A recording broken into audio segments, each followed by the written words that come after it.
Welcome to the Q Podcast. Q is about conversation. If we're really concerned about ending poverty, we've got to be more concerned about creating justice. Our cultural products as Christians need to both defy and resonate with the culture. And God's doing amazing things. His church is expanding. His church is growing. It's not what's the purpose of my life. It's what is the purpose that's been assigned.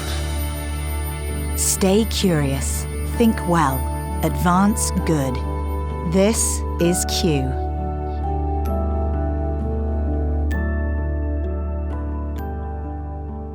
Welcome to another edition of the Q Podcast. I'm Gabe Lyons, and I just want to thank you for always listening and being a part of Q this year. We're kind of in that week where we're being thankful, we're being grateful, and you guys are a part of a community of thousands, tens of thousands of people who regularly are sharpening yourselves. You're thinking ahead. You're trying to stay aware of the conversations going on and the people that you should be listening to and the people you can learn from. And we're trying to bring those to you through so many different ways. And the Q Podcast is just one of those ways where every week you can count on hearing a great story, a great talk, or meeting somebody that will inspire you to be curious, to think well, and to advance good. And we believe all of those are factors in how we really give a new witness to what it means to be Christian in our society today. So thank you for being with us. And if you have a moment, take a moment to review the podcast. That's a big deal in the ratings for this podcast. Subscribe. If you don't subscribe and you're just catching this one, subscribe, because we want to just keep building a community of people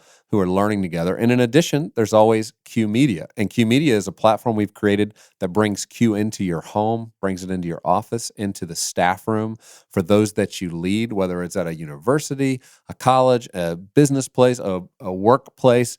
Anywhere you are, you can bring these conversations to bear. You don't have to be the expert, but literally by just saying to people, hey, let's have a conversation about technology this week. Or let's talk about how injustice is taking place around the race issue. Or let's talk about politics, right? The forbidden thing to talk about with other people. We have ways to stir that conversation, we believe, in a healthy way that helps people listen to one another, learn together, and you walk out of the room going, man, I'm so glad I invested a few minutes thinking today, learning today. So learn more about all of that at qideas.org. Now, today I'm excited for you to meet Blythe Hill. Now, Blythe is just one of those incredible stories, somebody who's been a part of the Q community for a long time, but as a college student had an idea. And it always starts this way. You start to see this consistent pattern. Somebody had an idea and had the courage to put action to it, had the courage to risk failing, to risk other people making fun of them or not getting their idea or kind of looking at them with that glazed over look. Lord knows I had that look 15 years ago when we had this idea to do Q.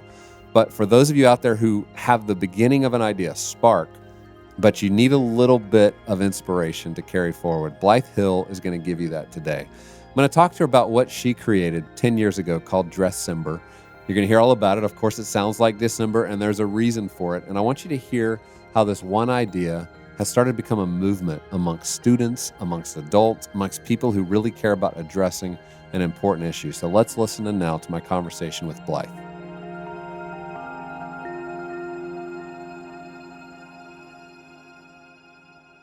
Well, Blythe, I'm so glad that we're able to finally talk to you. I know you've been a part of the Q community for a very long time, but anytime I meet somebody who has had an idea and then had the courage to actually take the steps towards seeing that idea become reality, they're my heroes. And so thank you for the way you have led in this incredible movement called Dressember. But I want you to first just share with our listeners a little bit about your own story and how did all this get started?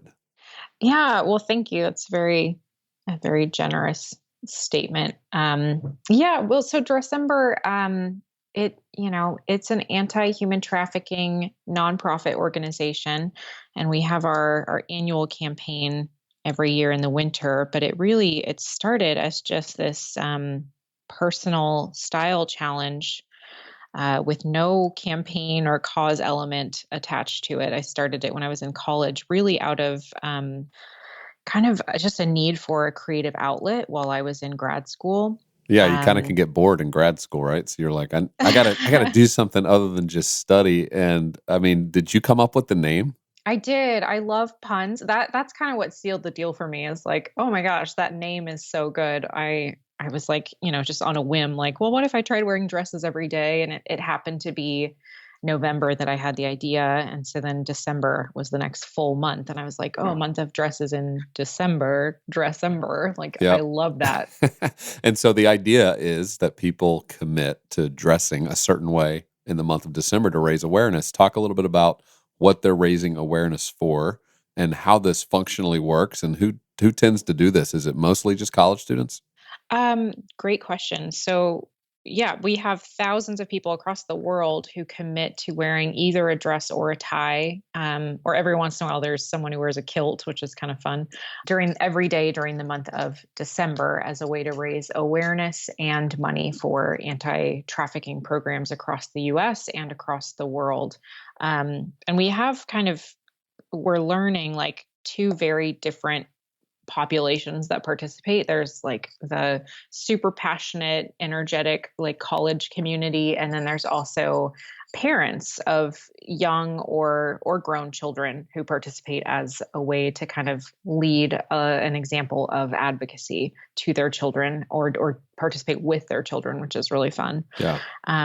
So we're seeing like kind of a wide demographic join. And what was it that was the genesis for this? I know anti-human trafficking is the issue that you've cared so deeply about, but for, usually when there's this type of emphasis, this kind of a burden, it's coming from a deeper place. What were your connections to why you cared so much about this?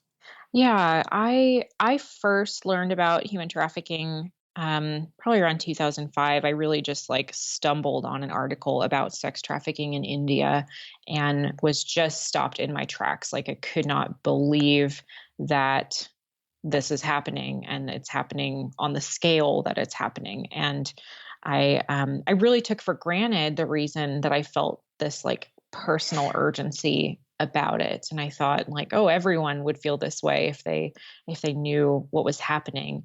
But for me, it really, the reason I felt so passionate and continue to feel this sort of unending fire for the issue is really because of my own experience of sexual abuse as a little girl. Wow. And yeah, and I mean, this is an occurrence for, as I was reading recently, it's 1 in 4 girls experience some type of sexual abuse in their childhood, and 1 in 6 boys. So I know that it's deeply personal, but what of that can you share with us was part of your journey towards creating this?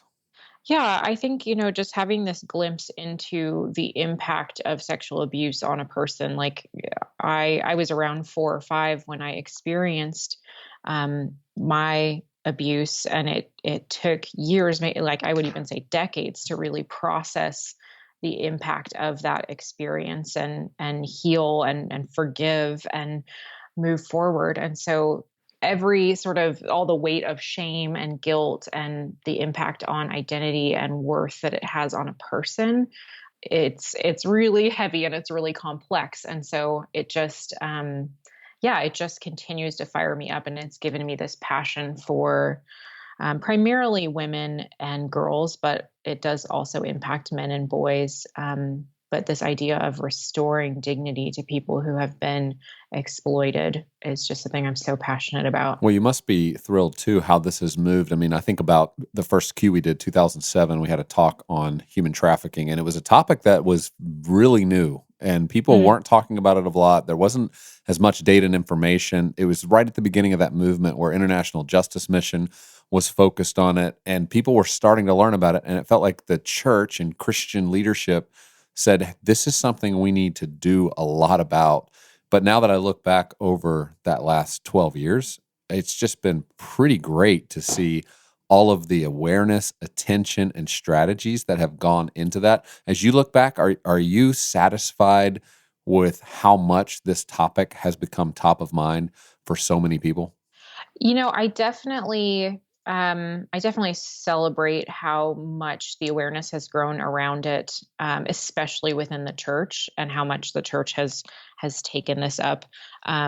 I do think there's still a long ways to go, and there's so much that we're continuing to learn about the issue. Because even, when I was learning about this back in 2005 and probably still in 2007, this was understood to be an issue that's happening in underdeveloped nations. And at the time, I thought like, oh, I'm going to have to move to India or Cambodia or Thailand in order to have a direct impact on this issue. And of course, now we know, oh, this is happening everywhere. This is happening in every city, around every major sporting event and large gathering, and it just looks so much different in different parts of the world.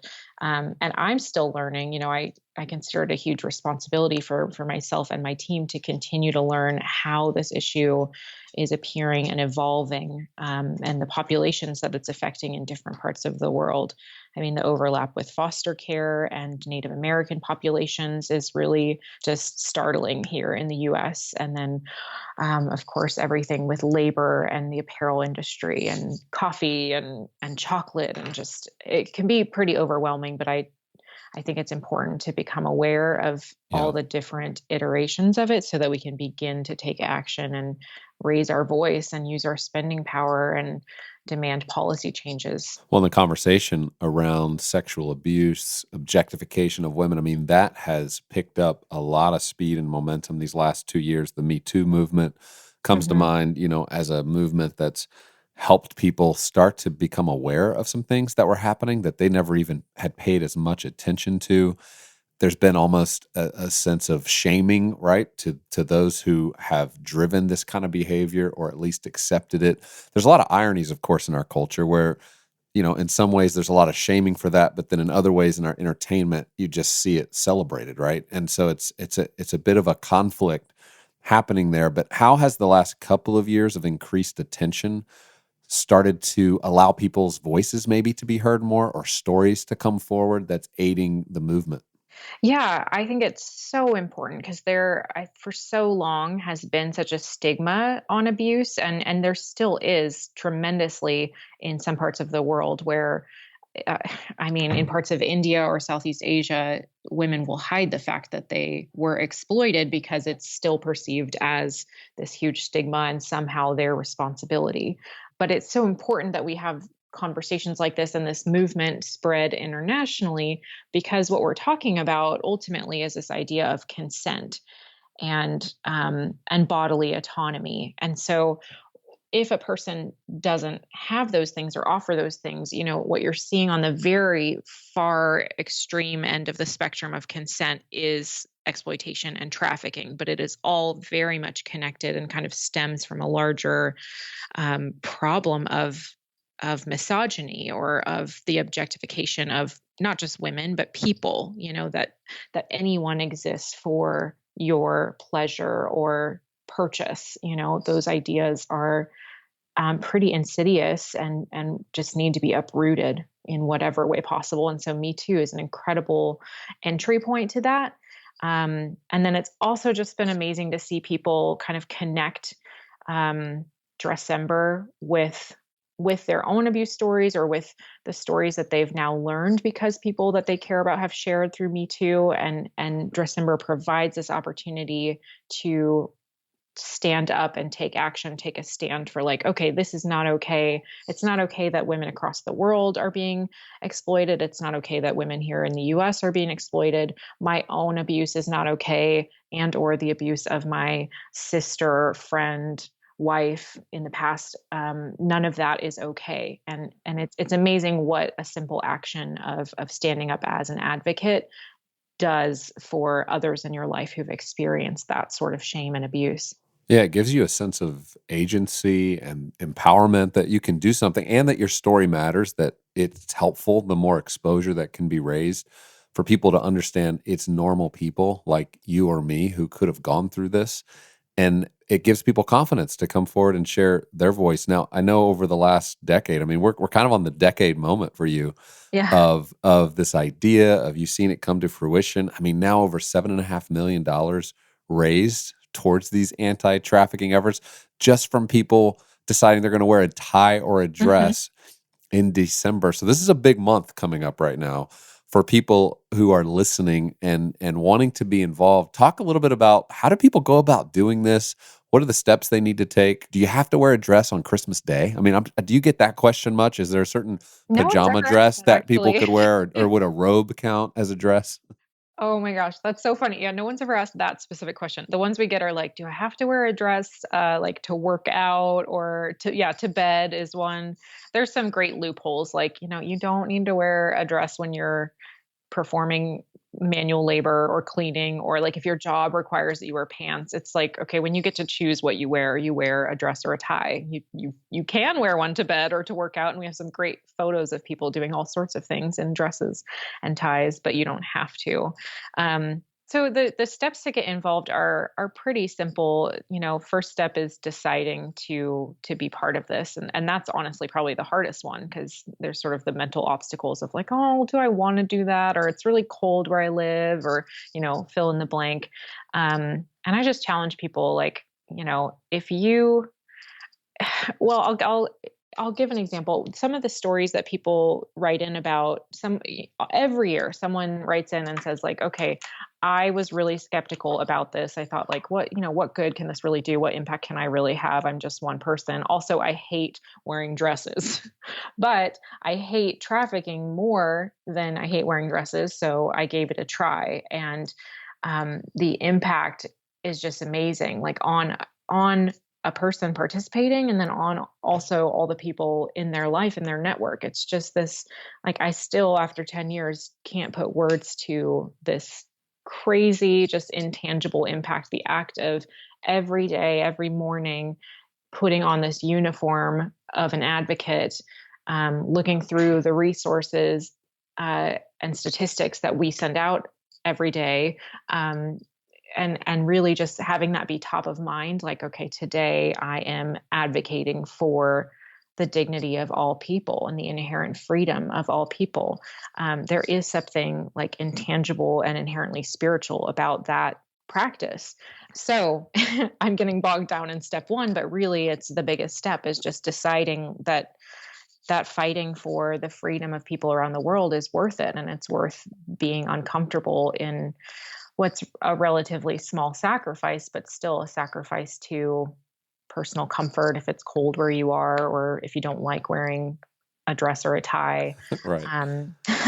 Wear Wear tights, right? If you're too cold, oh my there's gosh, ways around that. There's great loopholes. You can wear pants under your dress. you can definitely wear tights. So then, like, the next steps are just going to Dressember.org, and you can create a campaign page in a matter of minutes. You can link it with your Facebook page really easily so that it shows up on there. Well, you even have these buttons, because I know I checked out your website, and you've got dresses ethically made. So of course you guys are going to be doing that to make sure everything aligns with this vision. But you have the buttons that say "Ask me about my dress" for $10, because I was wondering, how do you get the conversation started? I don't know if you've heard the story of William Wilberforce, how back, in the 1800s, when they were trying to end slavery, they created these medallions that people would wear that had a picture of a slave that was on their knees, their hands raised in the air with a chain around their wrist, and it said, "Am I not a brother?" And they called that a conversation starter. So women would wear those. They talk about them at the salon. You'd see people wearing these little creative medallions, and that was how conversations began about something at the time that was going to radically revolutionize the economy of the British Empire. And so I love seeing that it's even that practical in terms of the level at which you've thought through this for people. Yeah, we had people asking for those years ago, and we're like, okay, let's do it. I mean, especially, if you live in a cold area and you're wearing a dress, people are going to probably notice. But for those of us in Southern California or other parts of the world, Australia, it's summer in December. So the "Ask me about my dress" is really helpful. Or "Ask me about my tie" for guys who participate and maybe they already normally wear ties to work. Yeah, it is this conversation starter and an invitation to talk about, we're such a polite society by and large that, like, even if you notice something, you might not say something. So having a button really does open the door. Right.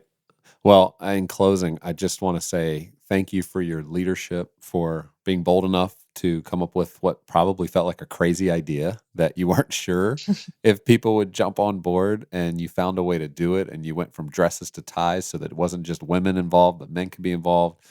I happen to go to a college that required me to wear a tie to school every single day. So I don't think it would have stood out as much without the button.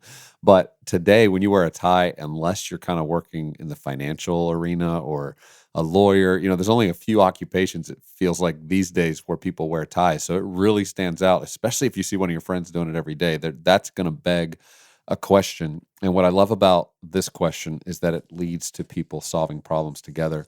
And around Q, that's what we care about, is how can one person make a difference? And it's what you've done. You just took one intentional step. You didn't know 10 years ago what this would look like now, that you'd have raised millions of dollars, be an advocate in this space that people are listening to and learning from and trying to follow and pursue. But I want you to just give our listeners a sense of what has it felt like for you? As a person who just put an idea out there, and now you've seen people get involved, and oftentimes you don't take the time to sit back and just go, wow, because you're not impressed with yourself. You're just kind of doing it. But when you sit back now and you look at this last decade, what is the sense that you have about hope, about what's possible when we just take our meager ideas and kind of put them out there and invite people in? Yeah, it's been amazing, Gabe. I look back and I just remember how much of a risk it felt like I was taking a huge risk. Like, okay, this could totally flop. I could just look really silly doing this, but I have to try. Like if I can help even one person, it's worth looking like a fool to 1,000 people is what I thought. And now looking back and seeing this incredible community of like tens of thousands of people who are part of this community, it's shown me like, okay, I thought this was going to be my way to engage in this issue. And it is, but it turned out to be, a pathway for so many other people who are also passionate about this issue to be involved. And, it's just amazing.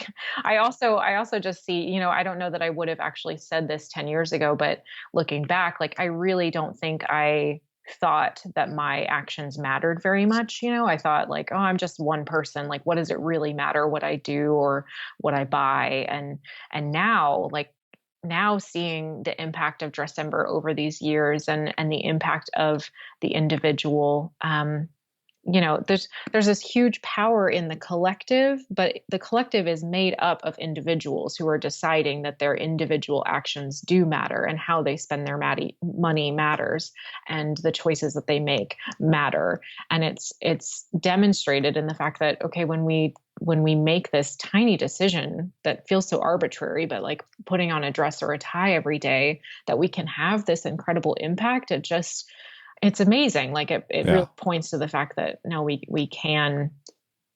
do have power in every small or big decision that we make. Well, Blythe Hill, way to go. Excited about this next month ahead and all that's going to take place all over the world as people get involved and live out this vision and put on those ties and put on those dresses, even on Christmas Day. Thank you for your leadership. Thank you for pioneering this movement. Thank you, Gabe. And I do just want to say one last thing. Since the tie was like probably something you now consider an oppressive symbol from your childhood, it can have such power for people who choose to sort of reclaim it in this way. I've talked to so many people that are like, I hate dresses because I was forced to wear dresses growing up, or ties, fill in the blank.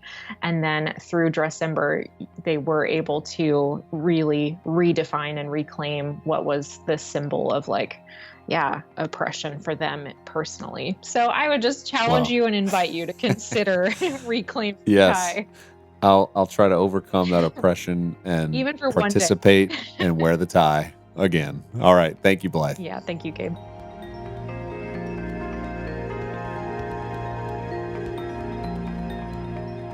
I just love talking to people like Blythe. It's always an inspiration, and especially this week. It's just fun to see how people giving a little bit of their time, energy, effort can make a big difference in people's lives. Some people that they see through conversations, through giving them empowerment to talk about difficult conversations and issues that maybe they otherwise would never have brought to bear. or if it's as simple as actually raising money to then send to organizations who can help make a difference, in this case, in the trafficking issue. We're so excited for people like Blythe. And I want you to learn more about her work. Go see the dresses. Go see those buttons we were talking about at Dressember.org. So it's the word dress and then EMBER.org. And you can register as an advocate. You can shop there. They're ethically made dresses and ties, and check it out. Now, finally, we have been thrilled around the Q office when we get the feedback, when we see on social media all of the conversations taking place around the dinner table. Hundreds of you have signed on to host dinner, and it's happening right now. It started a couple weeks ago. It's continuing on through December. I know you have a lot of holiday parties and plans, but we're asking you to be intentional with one of those plans. Gather people together for dinner. Now, if you need to do it over lunch, do it over lunch. Cater it in, Uber Eats, go by the grocery store, pick up some rotisserie chickens, or decide you're going to actually create a beautiful meal and a great spread. Invite 6 people, 8 people, 10, 12. How many ever people are in your community? Or if you're already pulling together a dinner of some sort, throw in the mix a substantive conversation about our loneliness epidemic. We know at this time of year, people feel that more than ever. They're thinking about family. They're struggling because they're maybe missing somebody that loves them or that has passed away. They're missing somebody that maybe used to make a difference in their life and no longer there. They're going through hardship. They're suffering possibly emotionally, and there's a little bit more time to reflect on it. How can we make a difference in their life? Well, you can help do that by just going to qdinners.com. There's no charge from us to participate in Q Dinners. We just want everybody to take this active step and say, let's use our dinner tables to become places for real conversation and problem solving. Let's not just rely on our government leaders. Let's not just rely on our church leaders. Let's actually take agency ourselves. Let's be a part of making the difference. And you can learn more about all of that, the conversation we're having this month, and you can preview that at qdinners.com and sign on. We'll get you everything you need to host the night. We'll give you the conversation starters. We'll give you the 7-day free trial to Q Media, where you can actually download this talk and listen to it through any of your devices. And through all of that, you're going to be a part of creating an incredible night, an incredible conversation for people who are longing to have conversations like this, but really don't feel like there's many places to do it. And you're going to be a solution to that. So thank you again for being a part of Q. I hope you have a wonderful week, and we look forward to continuing this conversation on our next episode.